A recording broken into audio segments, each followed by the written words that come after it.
xiriirka Soomaaliyeed ee mini footballka ayaa markii ugu horeysay magaalada Muqdisho ka bilaabay tartamo isboorti oo ay ku xulanayaan ciyaartoydii matali lahayd xulka qaranka Soomaaliya isla markaana ka qayb qaadan lahayd tartamo heer caalami ah oo lagu wado sanadkan gudihiisa in lagu qabto dalka dibadiisa waxaana xulitaankii ugu horeeyay ay ka bilaabeen degmada Xamar Jajab ee magaalada Muqdisho halkaas oo la isugu keenay ilaa 40 kooxood oo ay ku loolamayaan dhalinyarada da'doodu ka hooseyso 15 sano furitaankii ciyaarahan ayaa waxa ugu horeyn ka hadlay gudoomiyaha Olombikada gobolka Banaadir Xasan Aadan Xaajiye Barowish waxaana uu ka warbixiyay sida uu ugu faraxsan yahay qabashada tartankan waxa maanta sharaf weyn noo ah in aan ka soo qayb galno furitaankii markii ugu horeysay oo laga furo degmada Xamar Jajab ciyaartan loo yaqaano kubadda cagayaraha oo ku soo faafaysa dhammaan dalka Soomaaliya aad iyo aad waxa u jeednaa horteena taagan maanta dhalinyaro da'dooda ka yartaa 15 jir oo ilaa 400 dhalinyaro ah sida ala socono magaalada Muqdisho hadaan nahay maamul gobolka Banaadir waxa aad iyo aad u dhaneynaa dhalinyarada da'da iska yar waxaan magaaladan degan loo qiyaasaa 2 milyan bar oo ah bulshada gobolka Banaadir boqolkiiba 70 ama boqolkiiba 60 ay ka yihiin magaalada Muqdisho waxaan rabnaa marka cid walba horumarkooda ka dadaalayso ama rabto inay activity u subiso waa soo dhaweynaynaa adduunka waa taqaaniin sida ciyaartooyda waaweyn horumar u gaareen ee magac u yeesheen kama bilaabin 20 jir kama bilaabin kubadda waxay ka bilaabeen ayagoo 9 jir ama 7 jir ah ayaa tareen iyo tababar iyo barnaamij loo sameeyaa saas ayay magac ku gaaraan marka macquul ma ahan wiil iska dayacay oo 20 sano markuu gaaray la dhahay kaale ciyaar kubadda ee koox u ciyaar ama qaran u ciyaar wax macquul ma ahan marka waa in 10 sano soo socota laga fikiraa dhalinyarada si horumar loo gaarsiin lahaa ee qarankoodana ku dadaali lahaayeen sidoo kale xogayaha guud ee xiriirka Soomaali mini football Xaaji Aadan Cabdulle ayaa sheegay in marka laga soo tago degmada Xamar Jajab ay tartamo noocan oo kala ah ku qabanayaan degmooyinka kale ee gobolka Banaadir si loo helo ciyaartoy tayo iyo xirfad wanaagsan leh mini footballka maadaama howlo badan uu soo qabtay gobolka Banaadir laakiin ay tahay markii ugu horeysay degmada ugu horeysay aan ka qabanay waxaan jecelnahay in degmooyinka laftirkooda aan soo gaari doono insha Allah taala maantana way joogan gudoomiyaasha degmooyinka iyo gudoomiyaasha Olombikada ee degmooyinka gobolka Banaadir intaba waxaan rajaynaynaa mini footballka Soomaaliya inuu gaaro gobolka Banaadir meel Allah insha Allah taala iyadoo qiimaha uu leeyahay aad aragtaan dhalinta yararka grassroots halka laga soo saaray ay tahay ama qaranka Soomaaliya calanka cid difaaceed waxaan rajaynaynaa in degmada Xamar Jajab ay ka soo baxaan ciyaartoy qiimo leh oo difaaca calanka oo ugu horeyso ciyaarta qiimaha leh aan tagi doono insha Allah taala bisha August dalka Mareykanka in ciyaartoyda qaranka loo xuli doono maadaama macallinkana uu fadhiyo halkan in ciyaartoyda Xamar Jajab ay ka naqaan insha Allah taala xubnihii goobta ka hadlay ayaa waxa kamid ah Maxamuud Geedi oo kamid ahaa xildhibaanadii dawladii hore ku meel gaarka ahayd waxana uu qeexay in dhalinyaradan ay ka nasiib badan yihiin kuwii 25 sano ee tagay loo isticmaalayay dagaalada sokeeye ee dalka ka dhacay runtii galabta waxay iga duwan tahay 25 sano ee la soo dhaafay waayo 25 sano la soo dhaafay indhahaygu waxay qabanayeen oo arkayay dhalinyaro Soomaaliyeed ee lagu hogaaminayo meel madow oo mugdiya iyo bohla laga soo noqonay marka dhalinyarada horteeda maanta joogta waxaan idinku hambalyeerayaa in aad ka nasiib badan tihiin dhalinyarada arkayay 25 sano ee la soo dhaafay waxa kale oo nasiib wanaaga inay madaxda Soomaaliyeed ee qaranka ka gaaro xilka ugu sareeya inay u soo jeestaan xaqiiqadu inay tahay in la dhiirigeliyo isboortiga Soomaaliyeed wasiir ku-xigeenka wasaaradda dhalinyarada iyo isboortiga ee dawladda federaalka Ismaan Aadan Dhuubow ayaa tilmaamay muhiimadda uu leeyahay isboortiga gaar ahaan ciyaaraha mini footballka waxaana uu xusay in wasaarad ahaan ay taageero badan u fidinayaan xiriirkan meesha hadda caruurta Soomaaliyeed ee aad garateen kuwada bilowga ugu horeeyay ahaa oo ay qadar gaareen macallinkii waday waa macallin iskool oo runtii aan rajaynayno inuu dhalintan hadda aan arkayno qaybo kamid ah nasiib u yeeshaan inay Brazil gaaraan asaga uu ku hogaamiyo kuwa Mareykanka gaari doonana asaga uu ku hogaamiyo ayagoo kulliba bilowga aan rajaynayno in inta ka horeysana ay noqon doonto wax kulliba wixii dhiirigelin loo sameeyo caruurta taadayda waxaan rajaynaynaa ka wasaarad ahaan inaan markasta garab taagnaano degmooyinka dhammaan gobolka Banaadir qaybaha ciyaaraha ee dhalinta dhammaan gobolada dalka iyo degmooyinkooda dhan waxaan rajaynaynaa in gobolada iyo degmooyinka sidii lagu yaqaanay ay bilow noqon doonto in ay wada ciyaaraan oo gobolka kale uu gaaro mustaqbalka soo dhow ugu dambeyntii ra'iisul wasaarihii hore Soomaaliya Professor Cali Maxamed Geedi ayaa hoosta ka xariiqay sida isboortigu uu qayb weyn uga qaadan karo isdhexgalka bulshada isagoo dhanka kalena bogaadiyey in dhalinyaradu inta ay da'doodu yar tahay lagu ababiyo noocyada kala duwan ee ciyaaraha si mustaqbalka ay guul ugu soo hoyaan dadkooda iyo dalkooda. waxaan rabnaa in mashruucan cusub la dhaqan geliyo lana geesinimo geliyo. waxaa hortayda ka muuqda xiriirka kubad cagyaraha adduunka, waxaa ka muuqda xiriirka kubad cagyaraha Afrika, waxaa ka muuqda xiriirka kubad cagyaraha Soomaaliyeed oo mar dhow dhashay. sida mas'uuliyiinta iga horeysay ay sheegtay annagoo 20 jir iyo ka badan han bilaabi jirnay ciyaaraha, bal ka warrama 8 sano markii lagu barbaariyo guusha uu gaari karo iyo qaranka Soomaaliyeed waxa uu soo hoyn karo. waxaan rajaynaynaa in la geesinimo geliyo shacbiga Soomaaliyeed ay arkaan caawa oo waxa halka isugu yimid oo aaminsanahay inuu caawa bedeli doono bulshada maskaxdeeda markay ka fiirsadaan saxaafadda. waxaan rabaa inaan ugu baaqo macallimiinta iyo mas'uuliyiinta shaqadan abaabulay iyo maamulka degmada Xamar-Jajab inay sii wadaan, kuwa kalena inay ku daysadaan oo ay noqoto arrin la kala goynin ilaa laga barto oo Soomaaliya dhan oo ka hirgal. waxaan intaa ku darayaa dawladda federaalka Soomaaliyeed iyo mas'uuliyiinteeda hay'adaheeda kala duwan inay door ka ciyaaraan barbaarinta iyo kobcinta mashruucan xiriirka kubad cagyaraha Soomaaliyeed oo hana qaaday. Xasan Kaafi Qoyste, VOA, Muqdisho. xiriirka Soomaaliyeed ee mini footballka ayaa markii ugu horeysay magaalada Muqdisho ka bilaabay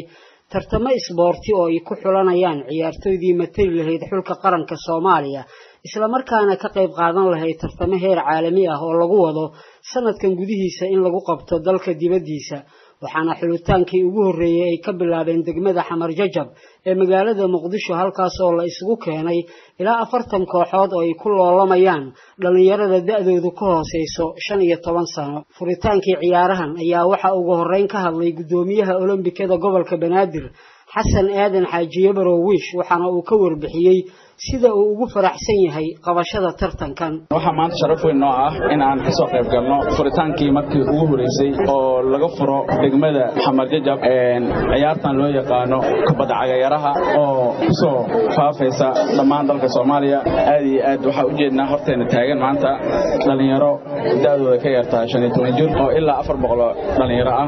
sida aan la socono magaalada Muqdisho haddaan nahay maamul gobolka Banaadir waxa aad iyo aad u dhaneynaa dhalinyarada da'da iska yar. waxaan magaaladan degan loo qiyaasaa 2 milyan bar oo ah bulshada gobolka Banaadir 70% 60% ay ka yihiin magaalada Muqdisho.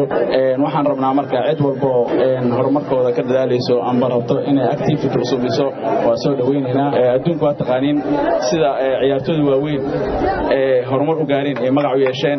kama bilaabin 20 jir, kama bilaabin kubadda, waxay ka bilaabeen ayagoo 9 jir ama 7 jir ah ayaa training iyo tababar iyo barnaamij loo sameeyaa, saas ayay magac ku gaaraan. marka macquul ma ahan wiil iska dayacay oo 20 sano markuu gaaro la dhahay ka ciyaar kubadda koox ciyaar ama qaran ciyaar, wax macquul ma ahan. marka waa in 10 sano soo socota laga fikiraa dhalinyaradan si horumar loo gaarsiin lahaa ee qarankooda ku dadaali lahaayeen. sidoo kale xogayaha guud ee xiriirka Soomaali mini football Xaaji Aadan Cabdulle ayaa sheegay in marka laga soo tago degmada Xamar-Jajab ay tartamo noocan oo kala ah ku qabanayaan degmooyinka kale ee gobolka Banaadir si loo helo ciyaartoy tayo iyo xirfad wanaagsan leh. mini footballka maadaama howlo badan uu soo qabtay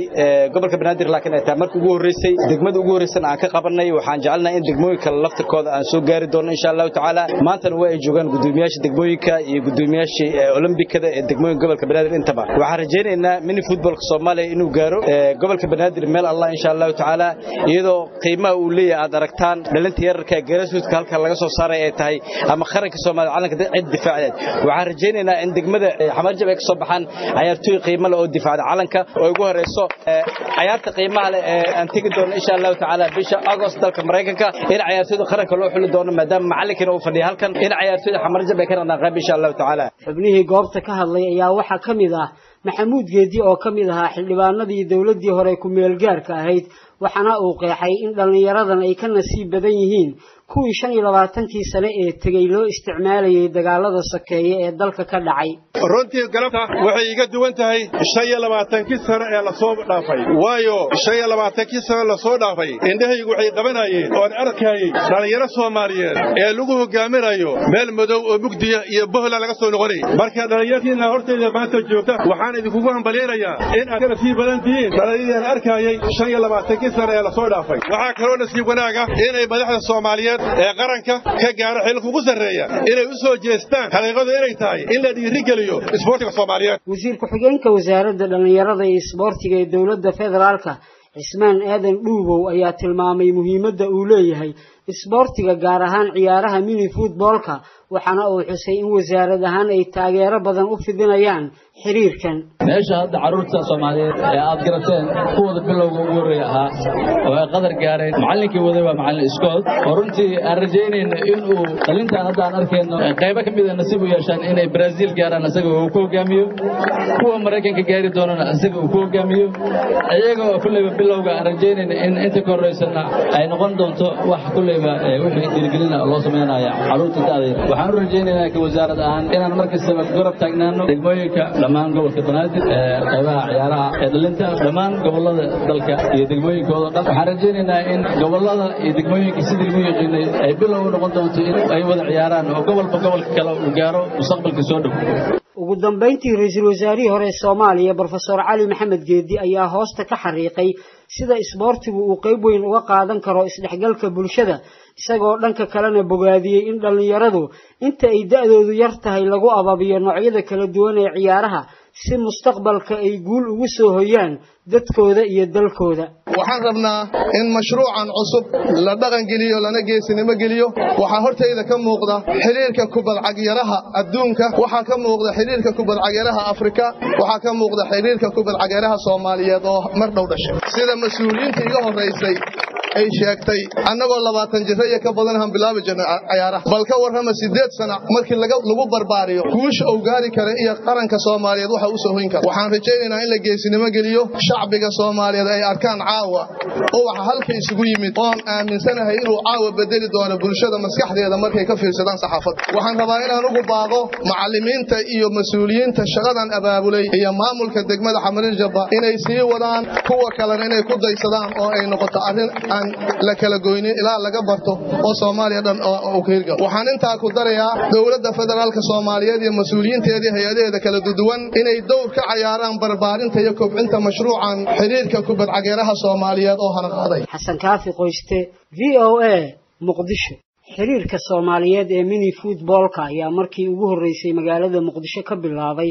tartamo isboorti oo ay ku xulanayaan ciyaartoydii matay lahayd xulka qaranka Soomaaliya isla markaana ka qayb qaadan lahayd tartamo heer caalami ah oo lagu wado sanadkan gudihiisa in lagu qabto dalka dibadiisa waxaana xulitaankii ugu horeeyay ay ka bilaabeen degmada Xamarjab ee magaalada Muqdisho halkaas oo la isugu keenay ilaa 40 kooxood oo ay ku loolamayaan dhalinyarada da'doodu ka hooseyso 15 sano furitaankii ciyaarahan ayaa waxa ugu horeyn ka hadlay gudoomiyaha Olombikada gobolka Banaadir Xasan Aadan Xaajiye Baroowish waxaana uu ka warbixiyay sida uu ugu faraxsan yahay qabashada tartankan waxa maanta sharaf weyn noo ah in aan ka soo qayb galno furitaankii markii ugu horeysay oo laga furo degmada Xamarjab